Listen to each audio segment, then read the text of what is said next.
Hallelujah. Kama ibazwe. Njagala kubalamusako na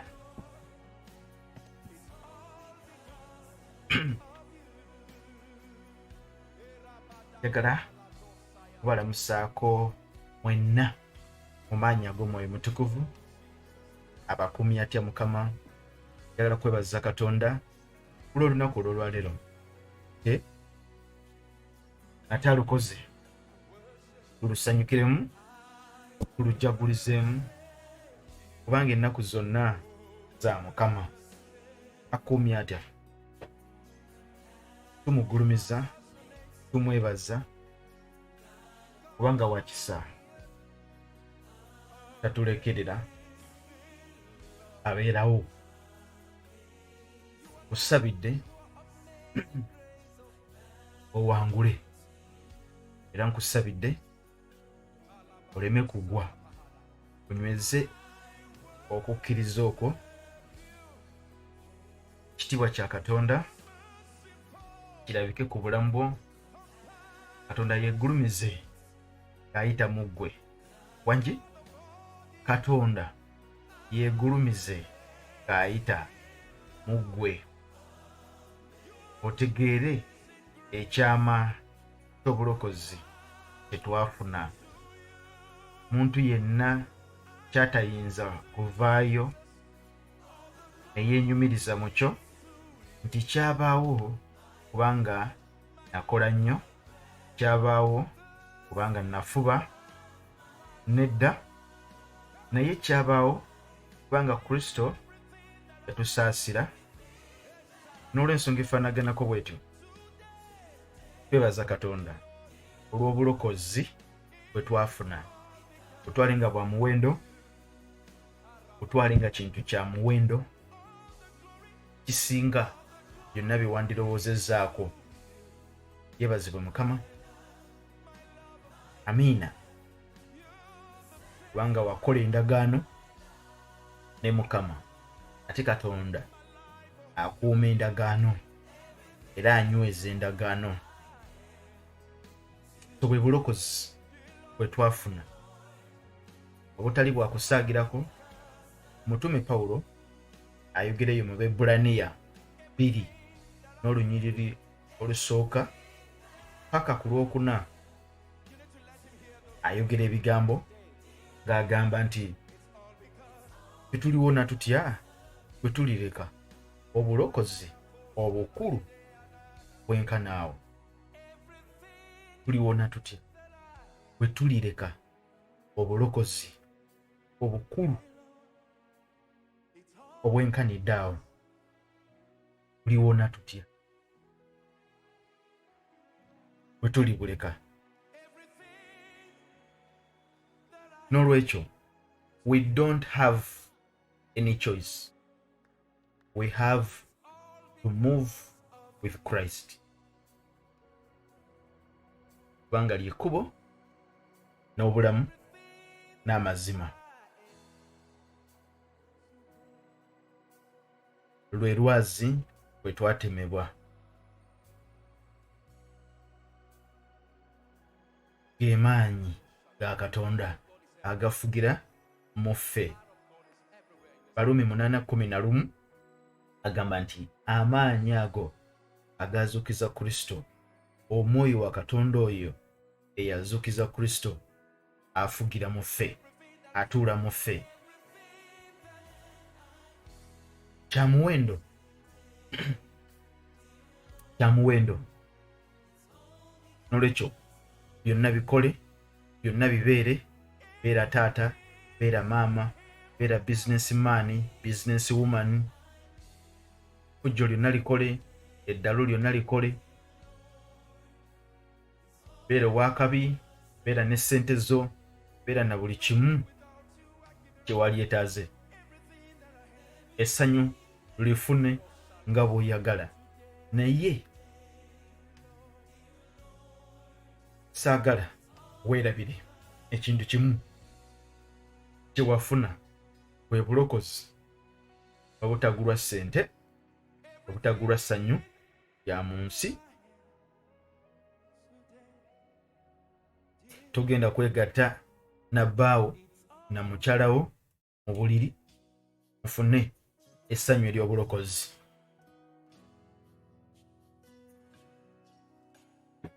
Dawudi agamba,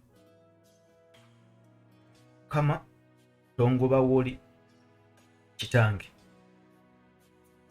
tonzigyako mwoyo wo, naye nkusabye nkomezaawo essanyu ery'obulokozi. Lino essanyu ery'obulokozi terijja kubanga wasoma, terijja kubanga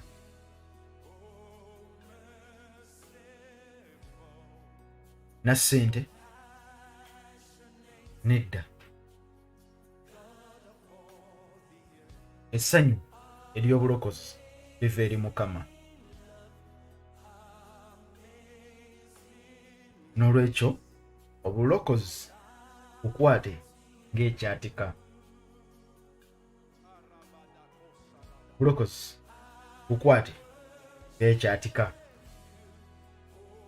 Kalira ka mwana ly'essuubi lyokka lye tulindiridde.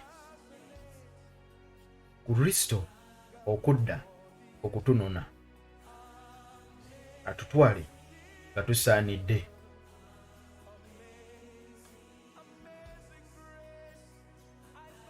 Sifuddeeyo biki by'okola, sifuddeeyo wajja osula, wajja obeera, otambudde otya, biki by'olya, mikwano gyo, bizinesi z'okola. I don't care. It is your life. But what I do care about bwe bulokozi bwe wakkiriza, bwe wakwata, bw'olina okunyweza. Tuliddawa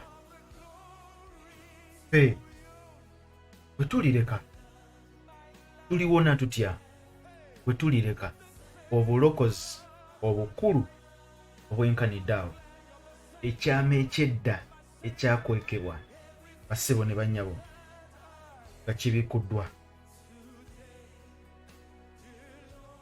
N'olwekyo nyweza ky'olina omuntu yenna aleme kitwala, kubanga maanyi gewafuna agatagulwa. Ssente za muntu, maama wo, taata wo byatasobola kutuukiriza. Kintu ekyalema buli muntu, Kristo n'akituukiriza. Bwe bulokozi bwe twafuna. Katukomewo.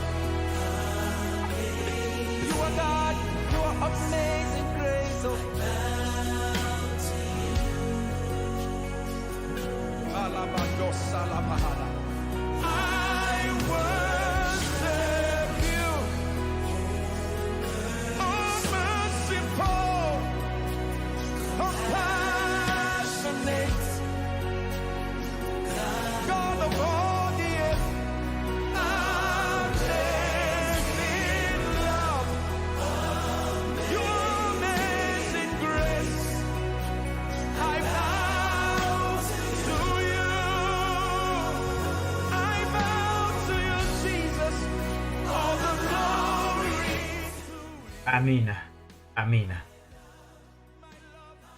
Kulamusizaako nnyo nate olinnya erisinga amanya gonna erya Mukama waffe Yesu. Mikwano gyaffe mwenna abali mu mawanga ag'enjawulo gye mutuwuliriza ku Just Gospel Media Uganda wamu ne Just Gospel Fellowship Center, mikwano gyaffe tubalamusizaako nnyo.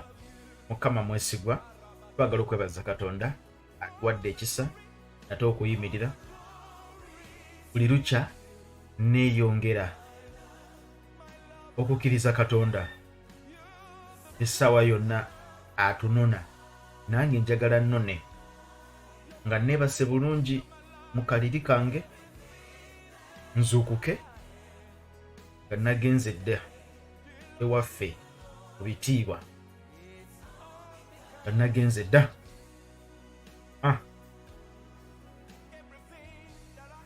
wiiki eno tuli mu kutunuulira ekiyitibwa ebirooto.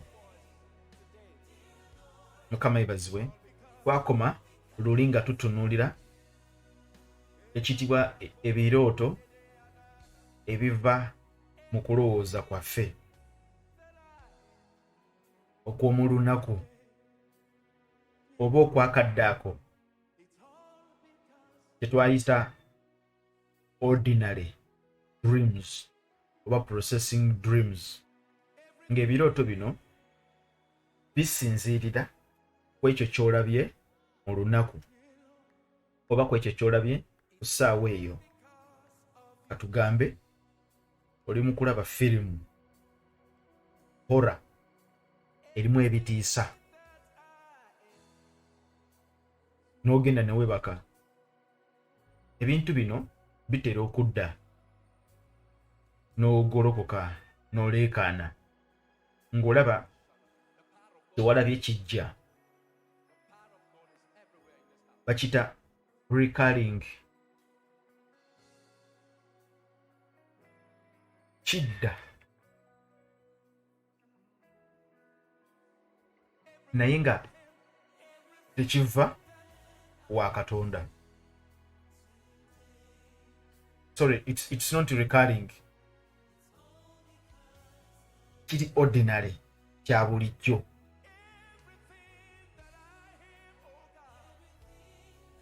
Kama yebazibwe, nakugambako kigambo ekiyitibwa rapid eye movement,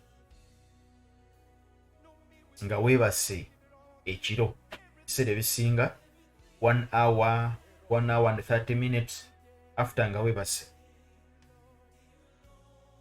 obwongo bulina activities, bulina increase mu ntambula y'omusaayi, kubanga nkujjukiza nti obwongo buno bukolagana ne mayindi. Bajjukira nga tusoma kye bayita omutima. So obwongo buno bukwatagana ne mayindi, ate mayindi eno mwoyo. Mayindi si mubiri, mayindi birowoozo. So wabeerawo increase eyo nga weebase, pulse zo, blood pressure, breathing. So obwongo butera okukomyawo ebyo ebikoze excitement obwongo. Tugambe obadde ne date, waliwo akututteko ku ddina n'onyumirwa obudde, ka music akasendeekerevu, obaddeko mu kyaki mukuba ettenda awo erikukwatako, obwongo ne bubeera excited. Bwe bubeera excited bujja kukuuma ekintu ekyo. Ekiro kidda, kyetuyita ordinary oba processing dreams. Kiri nakyo n'omwana omuto akifuna, buli muntu yenna akifuna, kubanga kiri part of brain functioning during the REM stage of sleep. REM, REM, kituyita red eye movement, sorry, rapid eye movement. So bino ebirooto byetwogerako nti biva mu lufulube lw'emirimu emingi, mu lufulube lw'ebintu ebingi by'oyiseemu mu lunaku. Bayibuli eri silent about such dreams. Bayibuli eri silent about such dreams. Ziri ordinary. Ayogera mu mubuulizi Ecclesiastes 5:7, kubanga bwe kituukirira bwe kityo olw'olufulube lw'ebirooto. Olufulube kitegeeza ebingi. Olw'olufulube lw'ebirooto n'obutaliimu n'ebigambo ebingi. Kati ekigambo ekitibwa ebigambo ebingi, it's not all about ebiva mu kamwa, naye kigambo kigazi, emirimu emingi, many words. Abaibulaniya bakipronouncinga dabbao,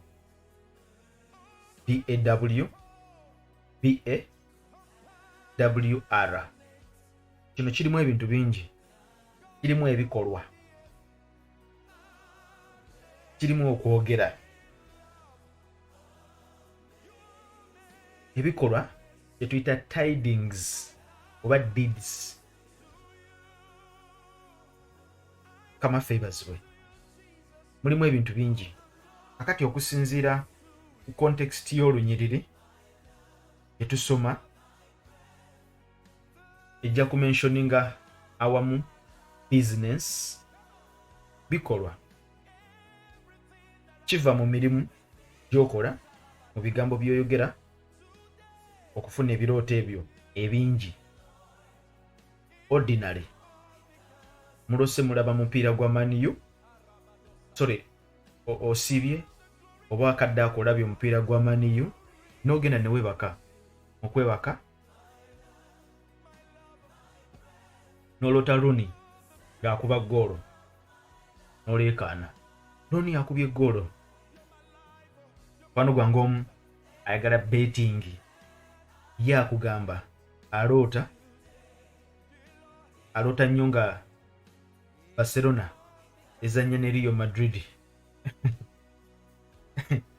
akugamba naloose gundi ng'akubye goolo, nagenza okulaba nga goolo emulema. Luli naloota nga gundi akubye goolo n'agiteeba.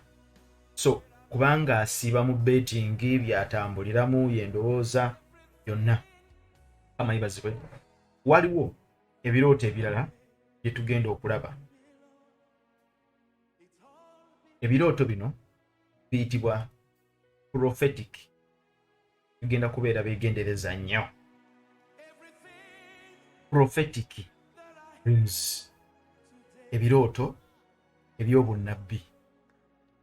Njagala kujjukiza Katonda ayogera mu birooto okusinziira mu kitabo kya Yobu 33:14. Banga Katonda ayogera omulundi gumu weewaawo ebiri, abantu newankubadde nga ffe tetussaayo omwoyo, naye ayogera. Mukama yebazibwe, ayogera. Tekitegeeza bw'ofuna ordinary dreams nti togenda kufuna kirooto kiva eri Katonda. Ordinary dreams ozitegeera otya? Omanya ordinary dream okusinziira naawe ky'olowooza.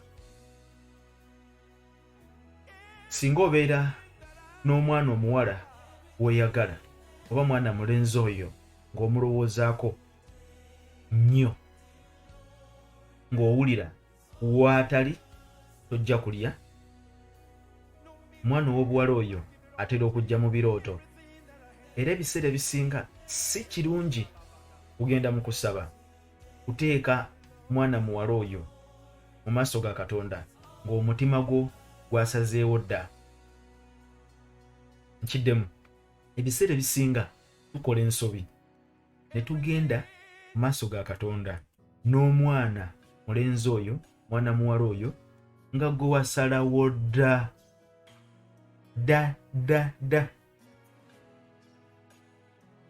Kati ogenda okukyanjula mu maaso ga Katonda nga talina kyakusalirawo. Already okoze okusalawo okwo. Kiringa ng'olwaleero omwana najja, muwala wo mutabani wo n'akwata omupiira n'akugamba, daddi, mbadde njagala kugenda kusamba mupiira, naye ng'akulaga ayambadde engatto, ayambadde omujoozi, akutte n'omupiira mu mukono.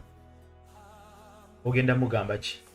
Already ye akulaga, sizze kusaba naye nzize kutegeeza nti ngenze. Okategedde, okedde ku makya, oyambadde, weekubye perfume, onaabye bulungi nnyo, otukudde.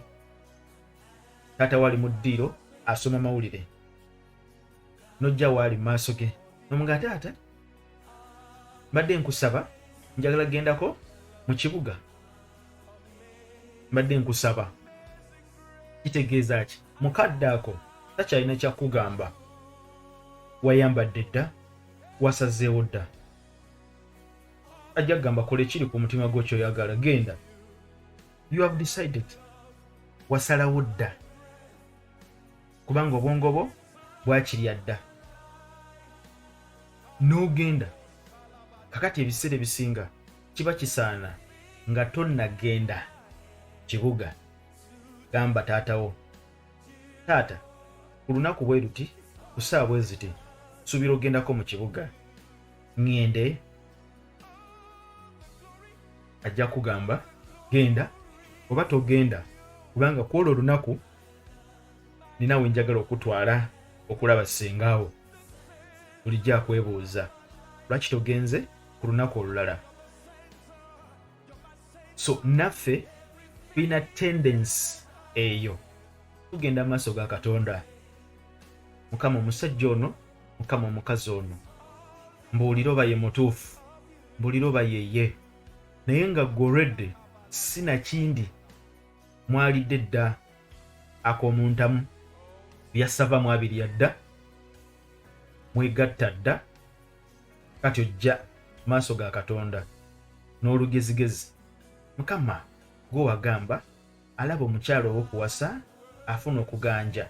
Njagala kubuuza oba y'ono nga gwe waloza dda. Mukama ebazibwe bweba paani nga walyako ekitundu. Kakati ebiseera ebisinga nga webase ebirooto ebyo bijja ne weeraba ng'oli naye mukumba muli mu kadaali kubanga kye kikusiiba ku mutwe n'ebintu mwalya dda, n'ojja ffe n'otugamba nafunye confirmation Mukama yamulese mu kirooto y'ono. Y'ono yennyini. Kati n'okola ebintu byo n'ogenda naye nga Mukama tabiriimu. Gwe wajja buzzi kumutegeeza yuno.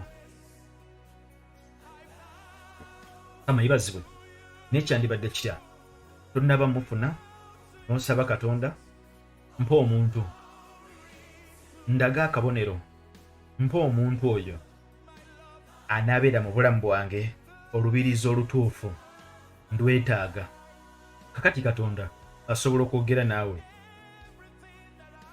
nti nakkazi oli atuula mu katebe oyo ye wuwo, wangi oyo ye wuwo. Oba n'olaba nakkazi n'ogenda maaso ga Katonda nga tonnaba kukola siteepu yonna ne nakkazi, n'omugamba Mukama nalabye ninaawe nakesse nakkazi ono atuula mu katebe wano takavaamu, ategeeza ki? Baako ky'oyogera numbe, ajja kugamba lumba oba tolumba.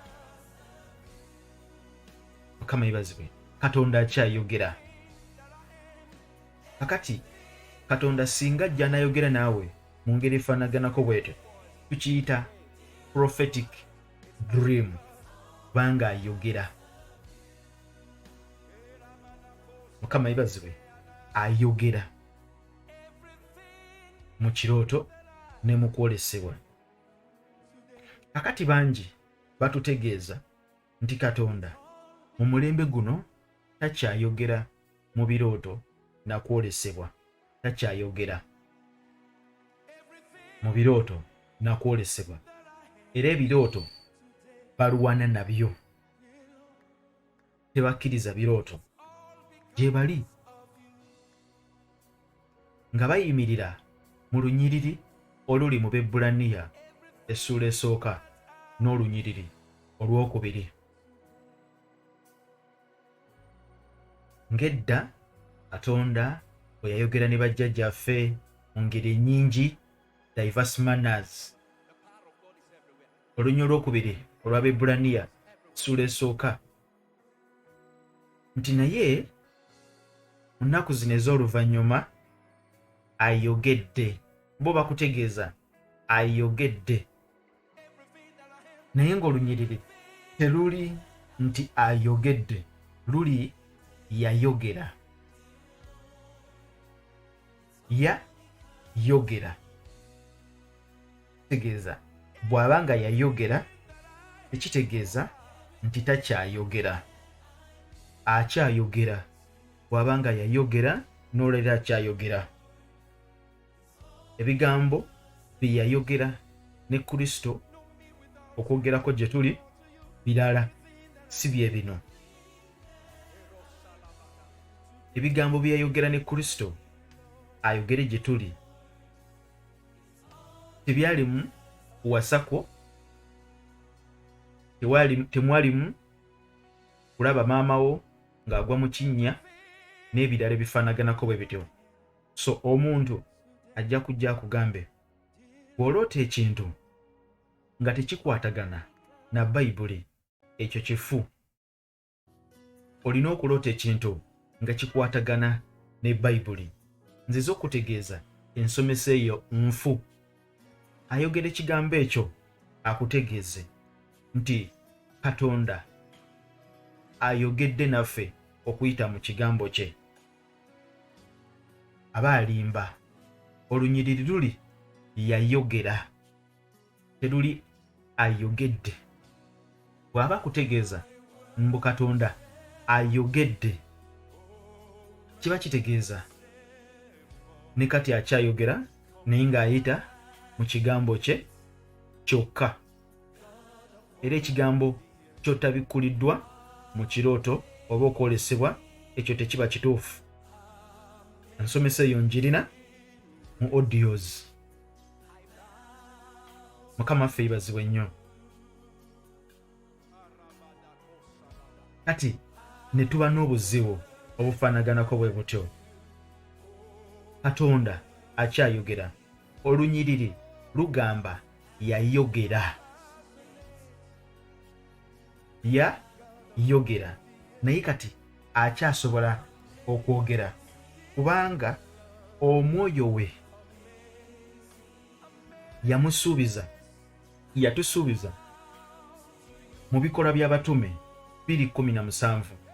Nnaku zino ez'oluvannyuma Peetero ng'akikaatiriza agenda kwogera naffe mu kwolesebwa n'ebirooto. Yobu 3:3 kyava kugamba nti Katonda ayogera, si yayogera naye ayogera. Kati olaba olunyiriri oluli mu Yobu mabega lugamba Katonda ayogera. Ayogera, which means it is present and it is continuous. Yobu 3:14-16. Kakati mu Byebbulaniya mu maaso eyo baluwa Byebbulaniya, Bayibuli esomesa Katonda yayogera. Olaba ekintu ekyo nti kirimu enjawulo. Yobu ali continuous, ayogera. Byebbulaniya atugamba yayogera.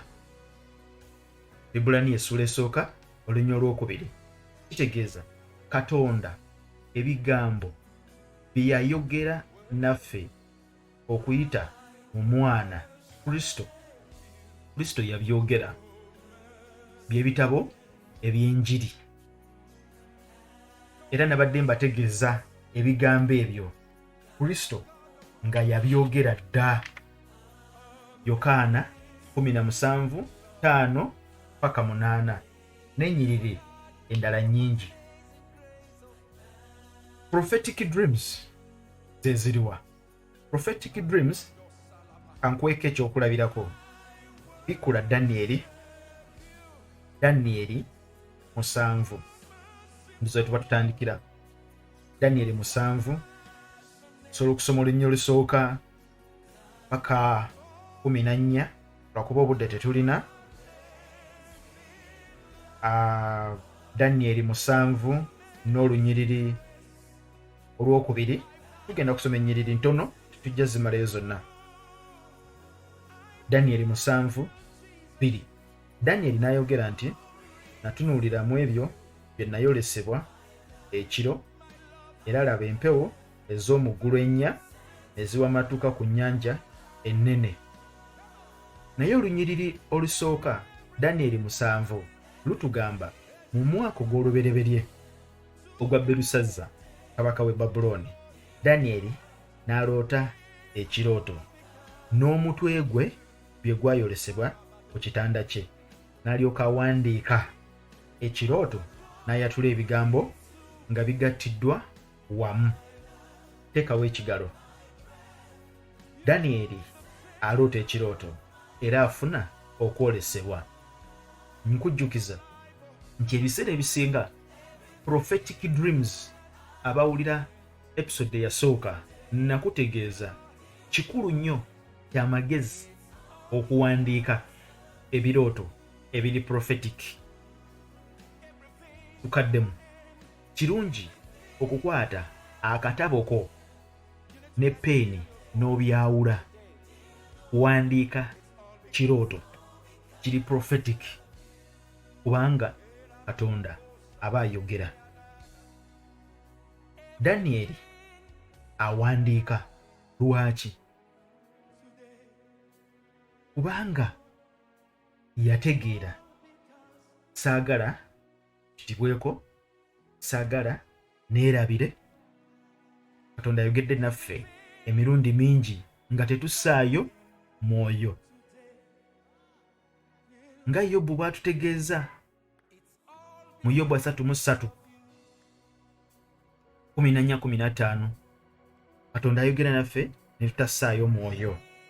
Kakati prophetic yeriwa? Kankuwe ekigambo kino. Danyeri 7:2, Danyeri yaloota ensolo 4 ennene ne ziva mu nnyanja ne zirinnya ezitafaanana zokka na zokka. Aloota ensolo 4 ziva mu nnyanja. Kiki kyengezaako okutegeeza? Danyeri ekirooto kino kyali prophetic. Why? Kubanga tekyafaanana na bintu bigwa mu mirimu gye gya lunaku. Kirimu okubikkulirwa, kyetaaga okubikkulirwa. Ensolo 4 zitegeeza ki? Ennyanja etegeeza ki? Tezifaanana,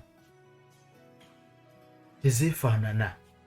Akugamba mu Danyeri 7:4 ey'olubereberye eyalinga mpologoma era ng'erina ebiwawaatiro by'empungu. N'entunula okutuusa ebiwawaatiro byayo lwe byamanyibwa. Kakati ebintu bino Danyeri abiroota. It is prophetic. Prophetic dreams ze ziriwa? Katonda aleeta ebintu bino nga birimu ebintu bibiri mu prophetic dreams ze tusinga okufuna. Katonda ng'ayogera naffe aba aleeta warning, kye twandiyise warning dreams. Katonda awoninga, ayogera naffe. Prophetic dreams, ayogera, aba awoninga. Ekirooto ekyo kijja. Omusomesa omu yali asomesa ng'ambo w'obulimba n'agamba Katonda, bw'oloota ekirooto n'otakitegeera ng'omanya tekivudde eri Katonda, kubanga Katonda si bw'ati bw'ayogera, tayagala kubuzaabuza. Ekyo kifu, eyo ensomesa nfu, eyo enjigiriza nfu. Katonda asobolera ddala okuleeta prophetic dream. Osobola okuloota ng'olaba omuti, waliwo omusajja agutema ne gugwa, ne guddamu ne gusituka, n'addamu n'agutema ne gugwa emirundi 3. N'ova mu kirooto n'ogamba kitegeeza ki? Ndoose ndaba omusajja atema omuti emirundi 3 nga gugwa. Kitegeeza ki? Ebirooto bwe bityo obiwandiikanga, kubanga ne Danyeri yabiwandiika. Lwaki? Bitera okudda, bitera okudda. Oloota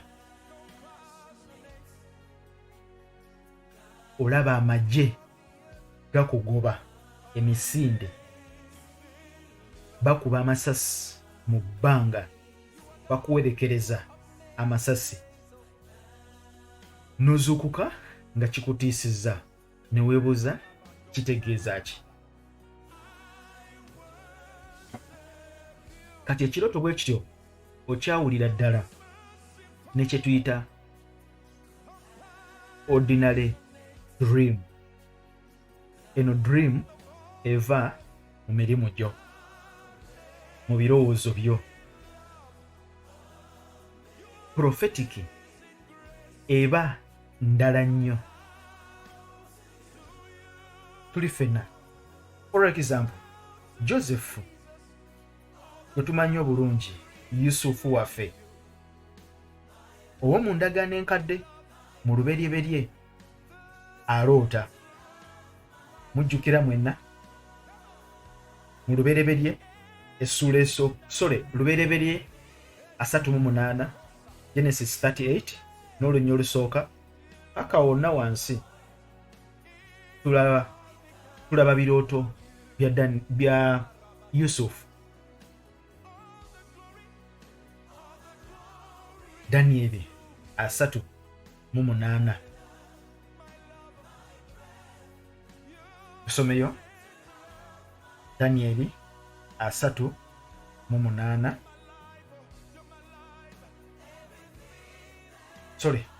Lubereberye Danieli andi ku mutwe. Genesis 38. Genesis 38 luli ludda wa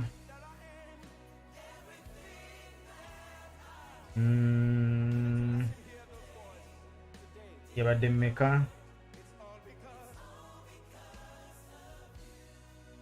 Genesis nendamuko katono, njagala nkuwa olunyiriri olwo. Nsonyiwamu ali Genesis 37. Nsonyiwamu mukwano gwange. Genesis 37 37. 37. Tutandike n'olunyiriri lwakutaano. Luberye 37 5 paka 9 tewali buzibu. Genesis 37 5 to 9 tuli mu kulaba kye tuyita prophetic dream. Yusufu n'aloota ekirooto n'akibuulira baganda be, ne beeyongera nate okumukyawa. N'abagamba nti mbeegayiridde muwulire ekirooto kino kye ndoose, kubanga laba twali tusiba ebinywa mu nnimiro, era laba ekinywa kyange ne kiyimirira era ne kyesimba, era laba ebinywa byammwe ne bijja ne bikyetooloola ne bivunnamira ekinywa kyange. Baganda be ne bamugamba nti okufuga olitufuga ggwe? Wadde bano abasajja tebaali bavuunuzi ba birooto, naye baategeera nti ekirooto Yusufu kyaloose si kya bulijjo, tekiri ordinary, kiri prophetic.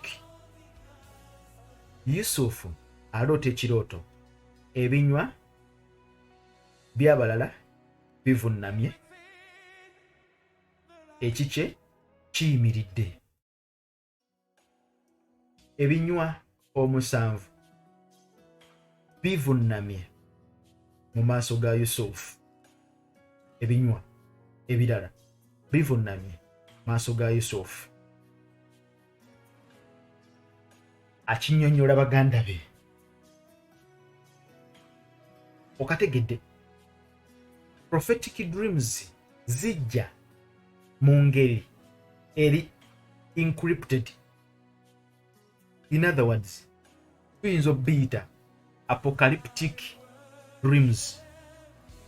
Ijja n'amakulu nga meekusifu, kitwala kubikkulirwa okutegeera ekirooto ekyo. Kye kimu n'ekitabo ekya kubikkulirwa. Ekitabo ky'okubikkulirwa kyawandiikibwa mu language gye twaliise apocalyptic. Tuli ffenna amakulu meekusifu. Nalaba ensolo nga ziri bwe ziti, nalaba kino. Lwaki? Kubanga kyawandiikibwa mu biseera ng'ekkanisa eyigganyizibwa. N'olwekyo ng'alina okuwandiika ebigambo ng'abikwese balabe be b'ekkanisa baleme kumanya. Kwe kuwandiika ennamba 666 naye eyo eri apocalyptic, eri encrypted, data waayo ali hidden. So yeetaaga omuntu okubeera ne sikaana ey'omwoyo okusikaaninga barcode eri ku mugaati gw'oguze mu supermarket okutegeera details z'omugaati tigwa ssente bwe ziti. Kati ebirooto bino ebiri prophetic byetaaga sikaana ey'omwoyo okubitegeera. Danyeri abiroota, Yusufu abiroota. Nalaba sheaves bowing down. For me, kyatuukirira kubanga kyali prophetic.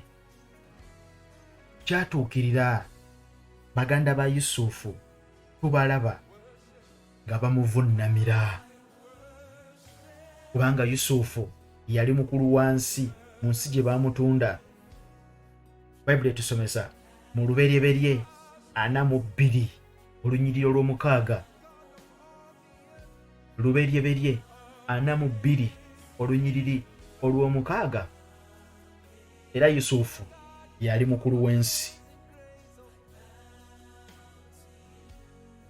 Baganda ba Yusufu gye baagenda ne bamuvunnamira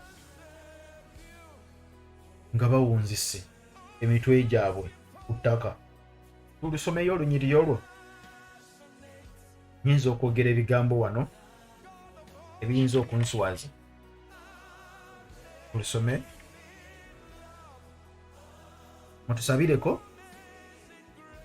Twetaagayo laptop endala okusobola okulabika nti tukasitinga ebyawandiikibwa bino ku screen yeeyo. Neno gye tulina eweddemu naye amaanyi.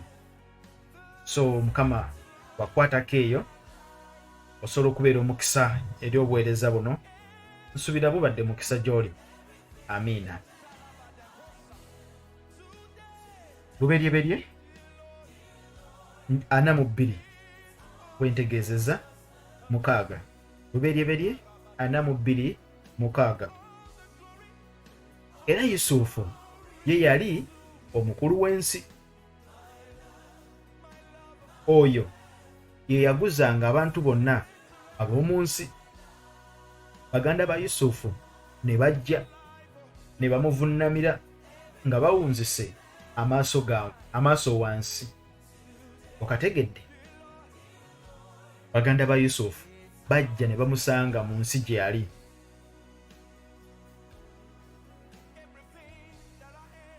Mukama yebazibwe.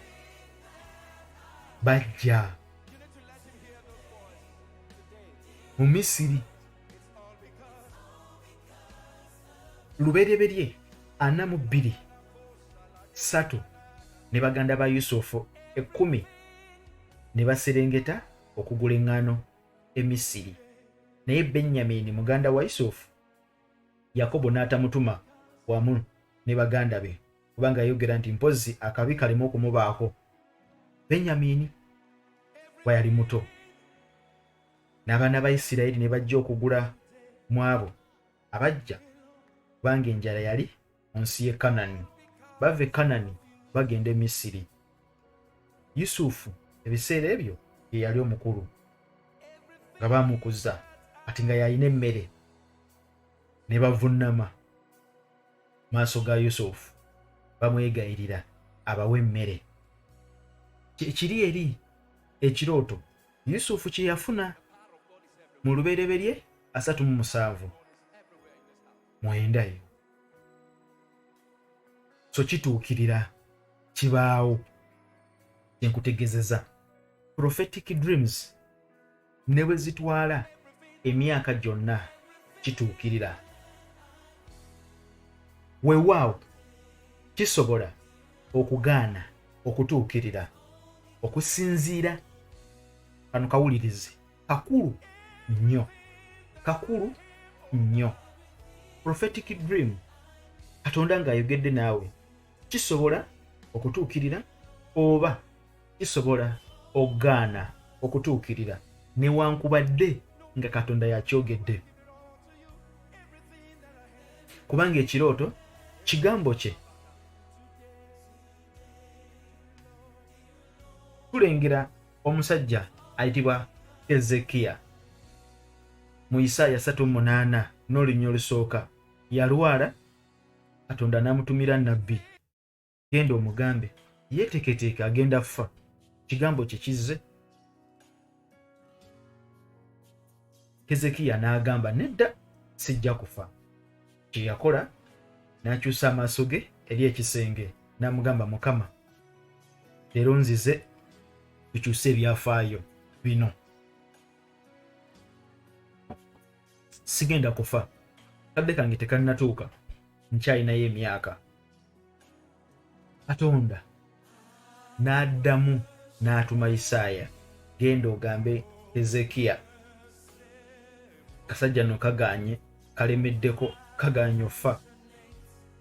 Ekigambo kya Katonda kyagaana okutuukirira. Nga Bayibuli yetusomesa ekigambo kyange ekiridda kyereere mu Isaaya 5:5. Ekigambo kyange ekidda kyereere kimala kukola ekikitumiddwa. Okategedde? Naye kino ekigambo kyagaana okutuukirira. Lwaki? Kubanga Katonda ye mwene yennyini ayogera mu Isaaya ssuula esooka 18. Mujje tuteese fembi bw'ayogera. Isaaya essuula esooka 18. Isaaya bino ebintu yali abimanyi kubanga ye yabyogera. Bw'ati Katonda bw'ayogera. Mujje tuteese fembi. Mujje tuteese. So Katonda muteesa, si wa magye. Katonda si wafungula balabala. Muteesa asobola okuleeta ekirooto ekiro nga kiri prophetic, kikwata ku bulamu bwo.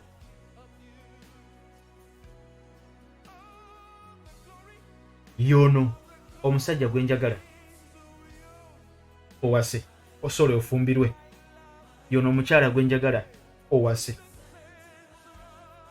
n'omuwa ensonga ze.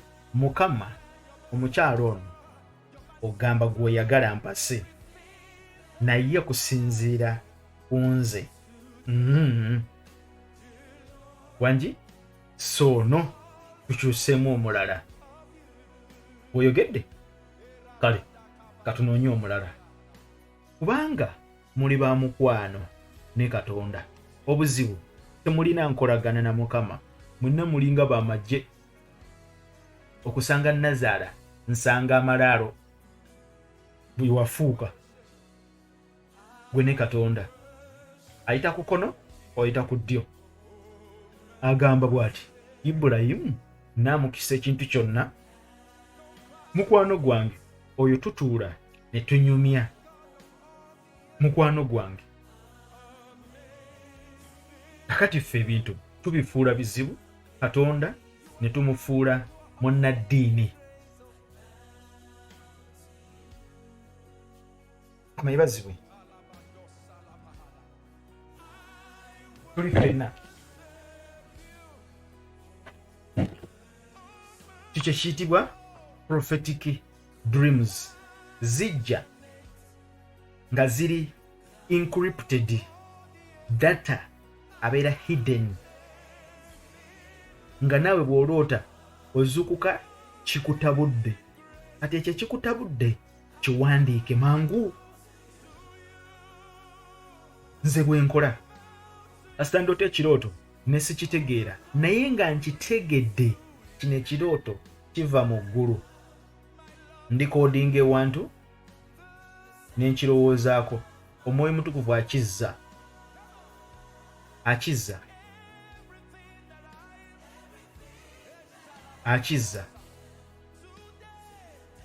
Mukama yebazibwe.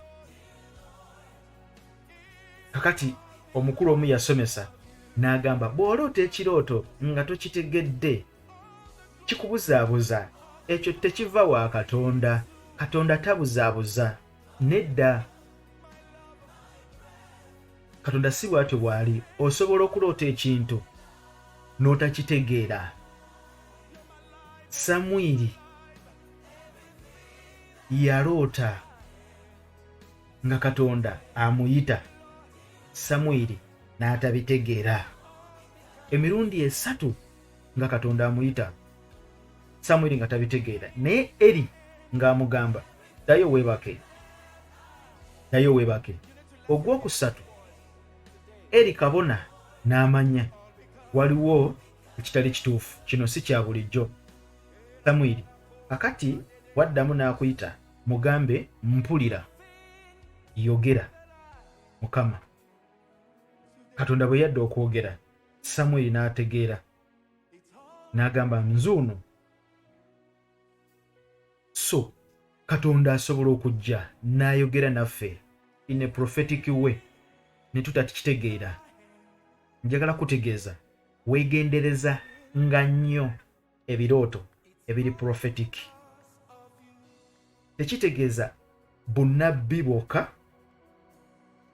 naye kijjiramu n'okulabula, kijjiramu okutegeeza ku bigenda okujja oba ebyaliwo. Ye Katonda ayogera mu birooto, akyayogera mu birooto, naye kiri gy'oli okubyawula. Tumaliriza, kiri gy'oli okubyawula kuyita mu kusomesebwa. Nga tumaliriza, oyinza okuba nga naawe oli eyo ebigambo bino bye twogedde, ng'oba oli awo olinamu ekibuuzo, oyinza obutasobola kukibuuliza wano ne tukikuddamu mangu wano, era osobola okukiteeka mu comment section, tujja kukisangawo. Naye ate era osobola okugamba njagala kwogera nammwe, tujja kuteerawo linki wansi awo otusisinkane WhatsApp platform twogere ng'ekisa kya Kristo bwe kiri. Tunyumye ebigambo, tusabeko fembi. Lwaki sikomye wano olunaku lw'olwaleero? Tweyongereyo ate olunaku olw'enkya nga tulaba ekika ky'ebirooto ebirala. Kanzikirize era kansuubire ebigambo bino bikoze bulungi. Biwulirize n'obwegendereza. N'olwekyo gwagamba nti bikoze bulungi, tuteeke mu kusaba. Kubira Mukama mu ngalo ez'amaanyi. Lwaki sikusiibula ne kugamba nti Mukama akunjagalire. Amiina. Naye nga sinagenda, katusabeko ffenna. Taata omulungi omwesigwa, weebaza ekibiina kino nkiteeka mu maaso go. Buli anaawulira ebigambo bino leka bikole enjawulo mu ye, bizuukuse omuntu we ow'omunda, afunemu, aganyulwemu, ayimba oluyimba olw'essanyu olw'obuwanguzi. Mu linnya lya Yesu bwe tusabidde. Amiina. Mpozi era njagala kujjukiza, tuli mu nteekateeka, tuli mu kufundraisinga ssente za buweereza. Twagala tugule ettaka ly'obuweereza buno, Just Gospel Fellowship. Tukusaba oyimirireko naffe bambi nkwegayiridde ne sekwegayirira olw'ekisa kya Kristo. Yimirira naffe tuwulira tukuze mulimu guno tuguteeke ku ground n'abaliko bayambibwe. Tetwagala kube kuoperatingira ku online kwokka ne ku ground, twagala okugendako. N'olwekyo osobola okugamba guno omulimu gumpadde omukisa, kambeera omukisa gye guli. Tujja kusanyuka ng'oyita ku nnamba ezo wansi. Mukama akumpeere omukisa. Bye-bye. Mukama akunjagalire. Amen. Demu enkya. Bye-bye. God of all the earth, amazing love. You are God, you are amazing grace. Oh,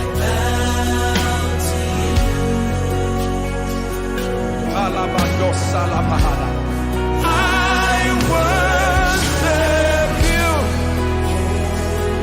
oh merciful, compassionate, God of all the earth, amazing love, your amazing grace. I bow to you, I bow to you, Jesus.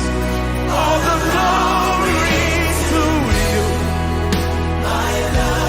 my love, my breath, the center of my life. Come on.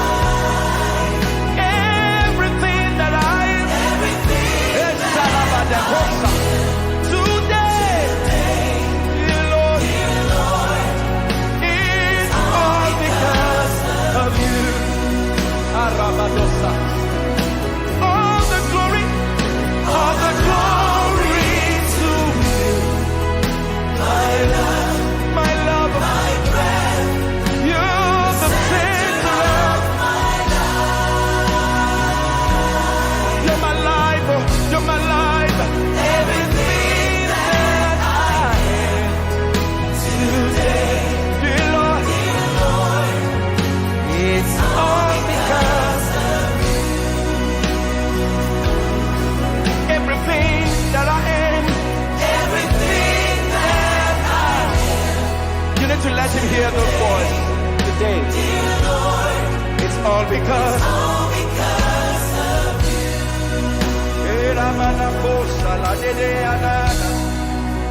Everything that I am today, dear Lord, it's all because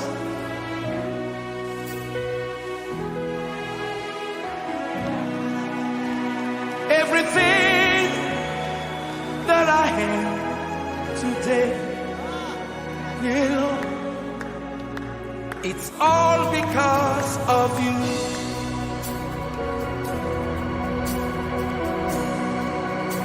Everything that I am today,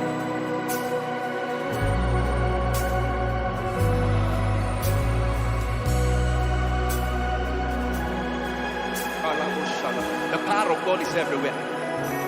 The power of God is everywhere in this house.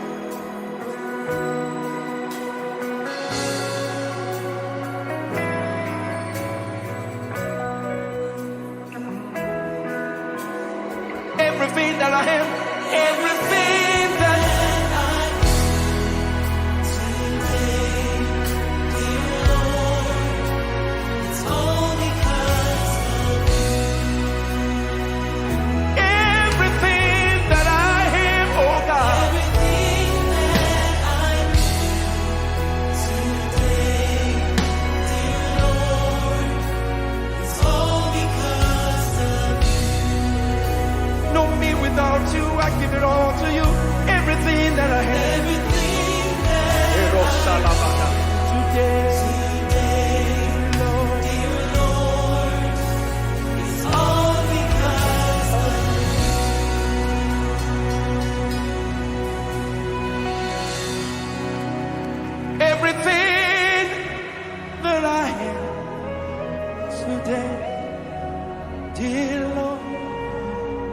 It's all because of you.